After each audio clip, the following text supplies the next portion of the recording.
بچپن کے دن سہانے ہوتے ہیں کہ تب لڑکیوں پر پابندیاں کم ہوتی ہیں۔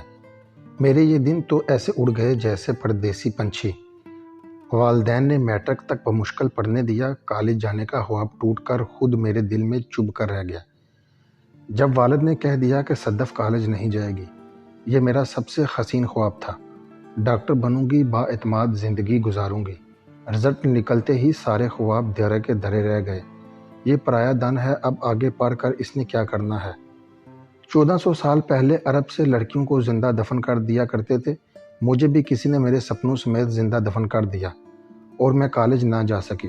بے شک ہم لڑکیاں زمین کے اندر گم ہو جانا پسند کر لیتی ہیں، مگر قید ہونا نہیں۔ لیکن یہ ہماری قسمت کہ مجھ جیسی قید خیالوں اور سپنوں کا بھی دم گھٹتے لگ رہا ہے۔ زندگی گزارنے کے لیے صرف دولت کافی نہیں ہوتی، انسان کو دل کی راحت کے لیے پیار بھی چاہیے ہوتا ہے۔ گھر میں بھی مجھ کو نصیب کو وہ پیار نہ ملا، مجھ بد نصیب کو وہ پیار نہ ملا جس کی بیٹیاں حقدار ہوتی ہیں۔ والدین اپنے کاموں میں مصروف تھے، کوئی ہم عمر بہن بھائی سہیلیوں سے ملنے ان کے گھر جانے پر پابندی، بازار جانے پر قدغن، کہیں جا نہ سکتی تھی۔ گھر بیٹھی کسی سہیلی کو بلواتی تو وہ کہتی کہ ہر بار میں ہی تمہارے پاس آؤں، تم کیوں نہیں آتی میرے گھر؟ کیا تمہارے پیروں پر مہندی لگی ہے؟ کیا بتاتی کہ مجھے تمہارے کیا کسی سہیلی کے گھر بھی جانے کی اجازت نہیں ہے؟ میں گھر میں رہ کر اتنی بور ہو جاتی کہ جی چاہتا کہ بھاگ جاؤں کہیں، لیکن جانتی تھی کہ جو لڑکیاں اس طرح گھر سے قدم نکالتی ہیں وہ در بدر کی ٹھوکریں کھاتی ہیں۔ جو پڑھنا چاہے وہ پڑھ نہ سکے، کچھ ہنر سیکھنا چاہیے نہ سیکھ سکے، نام پیدا کرنا چاہے تو وہ نہیں ہو سکتا۔ تو ایسی بیکار زندگی کا کوئی کیا کرے؟ کئی سال ایسے ہی حبس میں گزر گئے تو میں تھک گئی ایسی زندگی سے کہ جس زندگی کا کوئی مقصد ہی نہ ہو۔ گھر کے کام کاج میں مصروف ہو جاتی تو تھوڑی دیر کے لیے وقت کی بے رحمی کا احساس مٹ جاتا۔ جب کام ختم ہو جاتے اور میں ہاتھ پر ہاتھ دھرے بیٹھی رہتی تو ہاتھ ہی مجھ سے سوال کرتے، کیا ہمیں اس لیے بنایا گیا تھا کہ ہم کوئی اعلیٰ کام سر انجام نہ دیں بلکہ خود کو بیکار کاموں میں کھپا کر بیکار ہو جائیں؟ ابو کا مزاج تیز تھا، رشتہ دار تبھی سہج کر ہمارے گھر قدم رکھتے تھے۔ چچی ممانی مائی سبھی اچھی تھیں، لیکن میرے والدین کے رویے نے مجھے جکڑ کر رکھا تھا۔ سوچتی تھی کہ گھر والوں کی سختیاں ایسی ہی رہیں تو میرے دل کے زخم کب بڑھیں گے؟ تنہائی سے میرا گشت و خون کب تک جاری رہے گا؟ ایک مشرقی لڑکی کو مگر یہ سب کچھ برداشت کرنا پڑتا ہے۔ پھوپھو تسلی دیتی کہ یہ سب تمہارے بھلے کے لیے ہی ہے۔ عید کا دن میرے لیے سب سے ظالم دن ہوتا تھا، جب سبھی اپنے عزیزوں رشتہ داروں سے ملتے اور میں گھر میں اکیلی ہوتی۔ اگر کوئی عید پر گھر آ جاتا تو مجھے فوراً دوسرے کمرے میں جانا پڑتا تھا۔ ہدایت تھی کہ کسی رشتہ دار لڑکے کے سامنے نہیں آنا، اونچی آواز میں بات نہیں کرنی، تمہاری آواز کمرے سے باہر نہیں آنی چاہیے، زیادہ ہنسنا زیادہ بولنا منع ہے تو سانس لینا منع کیوں نہیں؟ عید پر میرے لیے کپڑے بن جاتے، لیکن میں یہ کپڑے پہنوں تو اس خوبصورت لباس کو دیکھے گا کون؟ لڑکیاں تو ایک دوسرے کا لباس ہی دیکھتی ہیں۔ میں گونگی ہوتی جا رہی تھی، بولنے سے بھی ڈرتی تھی۔ اب میں بند کمروں میں دیواروں سے کلام کرتی اور کہیں گھومنے نہ جانے کی عادی ہو جاتی تھی۔ محلے کی لڑکیاں مغرور اور گھمنڈی کہتی، تب مجھے یہی احساس ہوتا تھا کہ میں ایک ایسی جیتی جاگتی حسین مورتی ہوں کہ ماں باپ نے جب چاہا اپنی مرضی سے ادھر ادھر سجا دیا۔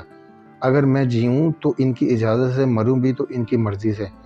ایسے میں باغی سوچیں ہر وقت مجھ سے وار کرتی رہتی تھی، مگر جانتی تھی کہ باغی سوچوں کی رت پر سوار ہو کر گھر کی دہلیز پار کرتے ہی ان کی بربادی کا آغاز ہو جاتا ہے۔ کہتے ہیں کہ زندگی بہت مختصر ہے۔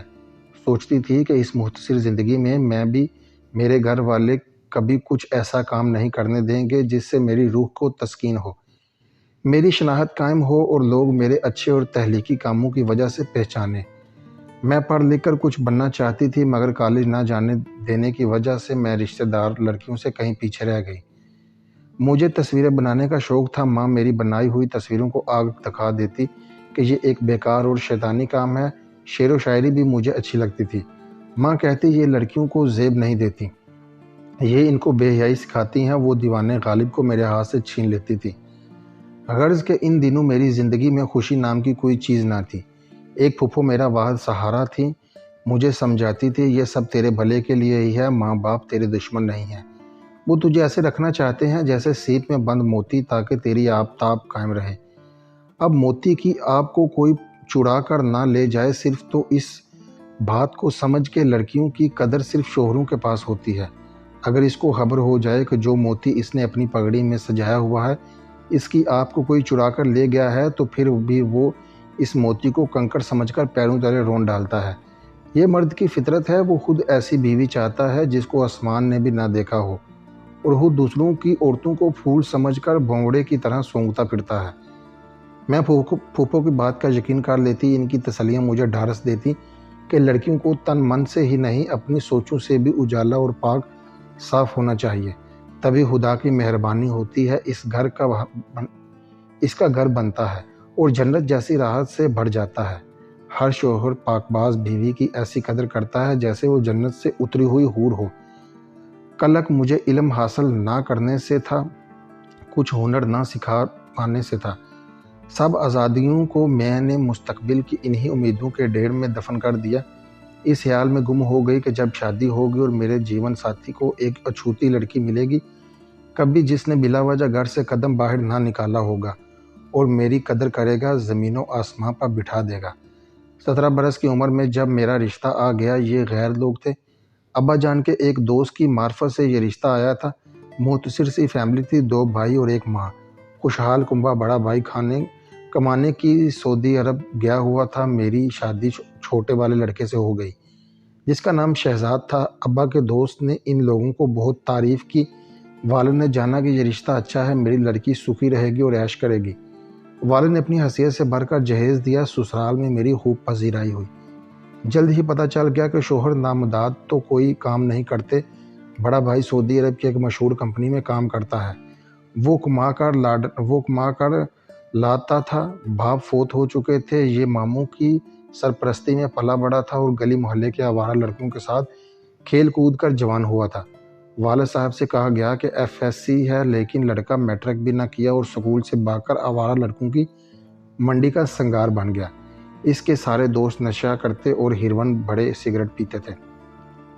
آدمی اپنے دوستوں سے پہچانا جاتا ہے۔ شہزاد اخلاقی قدروں پر یقین نہ رکھتا تھا، اس کو خبر ہی نہ تھی کہ کنکر اور آبدار موتی میں کیا فرق ہوتا ہے۔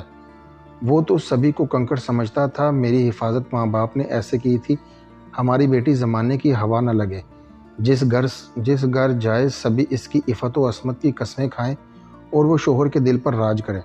جب شوہر ہی ایسا گیا گزرا ہو کہ جس کو اس کی عفت و عصمت کی پرواہ نہ ہو، جو دوسروں کی بہو بیٹیوں پر بری نظر رکھتا ہو، وہ چور اچکے بدماشوں اس کے سنگ ساتھی ہوں، تو ایسے شخص سے کوئی عفت مآب عورت بھلائی کی کیا توقع کر سکتی ہے؟ سچ ہے، نشہ آدمی کے ضمیر کو مار دیتا ہے، اس کو نہ صرف بے خمید بنا دیتا ہے بلکہ آدمی ہی نہیں رہنے دیتا۔ شہزاد کے عیب و ثواب بھی تبھی چھپے رہ سکے جب تک اس کا بڑا بھائی خرچہ بیچتا رہا۔ جو ہی وہاں سے یہ منصلبہ بند ہوا، ان لوگوں کے حواس جاتے رہے۔ میرے جیٹھ نے وہاں شادی کر لی اور ہمارے خرچے سے ہاتھ کھینچ لیا کہ اب شہزاد بھی کچھ کمانے کی صحیح کرے، میں کب تک اس کو پالتا رہوں گا۔ یہ دور اندیش لوگ نہ تھے کہ برے وقت کے لیے کچھ بچا کر رکھتے۔ نتیجہ یہ نکلا کہ پہلے سے ٹھاٹ باٹ نہ رہے بلکہ دال روٹی کے لالے پڑ گئے۔ شہزاد کو کمانے سے کیا علاقہ، وہ تو نکھٹوں کی منڈلی کا سردار تھا، اب پیسے نہ ہونے کی وجہ سے یہ سرداری بھی خطرے میں پڑ گئی۔ ساس بات بات پر مجھ سے الجھنے لگی کہ جب سے تم آئی ہو ہم پر برے دن آ گئے ہیں، میکے والوں سے کہو کہ اس برے وقت میں داماد کا ساتھ دیں۔ والد صاحب کو حالات کا اندازہ ہوا تو وہ مالی مدد کرنے لگے۔ 2 سال تک انہوں نے ہمارا خرچہ اٹھایا۔ اب پتہ چلا کہ شہزاد کمانے کا ڈنگ جانتا ہی نہیں ہے، پڑھا لکھا بھی نہ ہے اور کہیں ملازمت دلوا دیتے۔ شہزاد کے ماموں نے سر کھا لیا کہ اب شہزاد بھی کچھ کمائے۔ انہوں نے اپنی جمع پونجی سے دکان ڈال کر دی۔ بانجھے نے چند ماہ میں سارا مال اڑا دیا اور دکان بیٹھ گئی۔ ماموں نے جوتا اٹھا لیا کہ اب جو کرو مزدوری کرو مگر میں کچھ بھی کما کر لاؤ تاکہ 2 وقت کی روٹی کا بندوبست ہو۔ نہ چارہ ایک لنگوٹیے یار کو خط لکھا جو لاہور میں رہتا تھا، اس نے کہا یہاں میرے پاس آ جاؤ تو کچھ سبیل کر پاؤں۔ ساس بولی بیوی کو ساتھ لے جاؤ، مجھے تمہارا اعتبار نہیں ہے، ایسے تو اور بگڑ جاؤ گے، پھر وہاں کون تم کو پکا کر دے گا۔ کتنے دن ہوٹلوں کا کھاؤ گے، بیمار پڑ جاؤ گے۔ ان بیچاروں نے اپنا زیور بیچ کر شہزاد کی جیبیں بھر دیں کہ پردیس میں کرائے کا گھر لے گا، بہو کے ساتھ ٹھوکریں نہ کھاتا پھرے، اور جب تک وہاں کام ملے گا خرچہ بھی تو کرنا ہوگا۔ رقم جیب میں ڈال کر میرے ساتھ لاہور زیب نامی دوست کے پاس آ گئے، جو اکیلا رہتا تھا۔ وہاں ہی اس کے ساتھ مجھے ٹھہرا دیا گیا۔ پتہ چلا کہ یہ تو منشیات کا کاروبار کرتا ہے اور بڑے لوگوں سے اس وجہ سے جان پہچان ہے کہ ان کی عیاشی کے انتظامات کر کے رقم کماتا ہے۔ ایسے شخص کو عرف عام میں کوئی لوگ دلال کہتے ہیں۔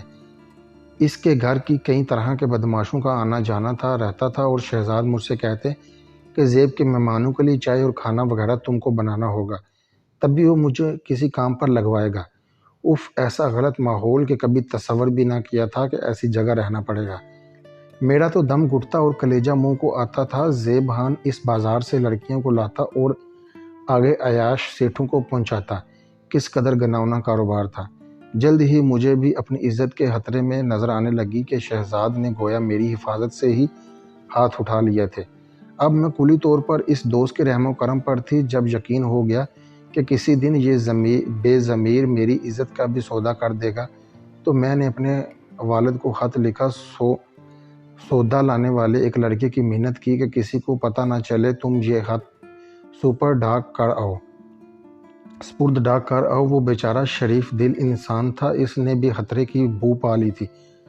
بڑی رازداری سے میرا خط پوسٹ کر آیا۔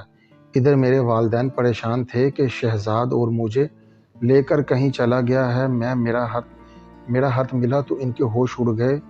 والد فوراً میرے لکھے پتے پر پہنچ گئے اور مجھے اپنے ساتھ لے گئے اور طلاق کے لیے عدالت میں کیس کر دیا۔ یوں انہوں نے میری خلا کرا کر نشیوں کی گینگ سے میری جان چھڑا لی۔ انہوں نے سوچا بھی نہ تھا کہ جس بیٹے کی اتنی حفاظت کی، ایسی پابندیوں میں پالا، اس کی اس طرح مٹی پلید ہوگی، وہ بھی اس شوہر کے ہاتھوں کہ جو عزت کا رکھوالا ہی ہوتا ہے۔ اب ابا پچھتائے کہ کیوں بیٹی کو پڑھنے نہ دیا، جو یہ چاہتی تھی۔ اگر ہم اجازت دے دیتے تو آج اس کی زندگی بن جاتی۔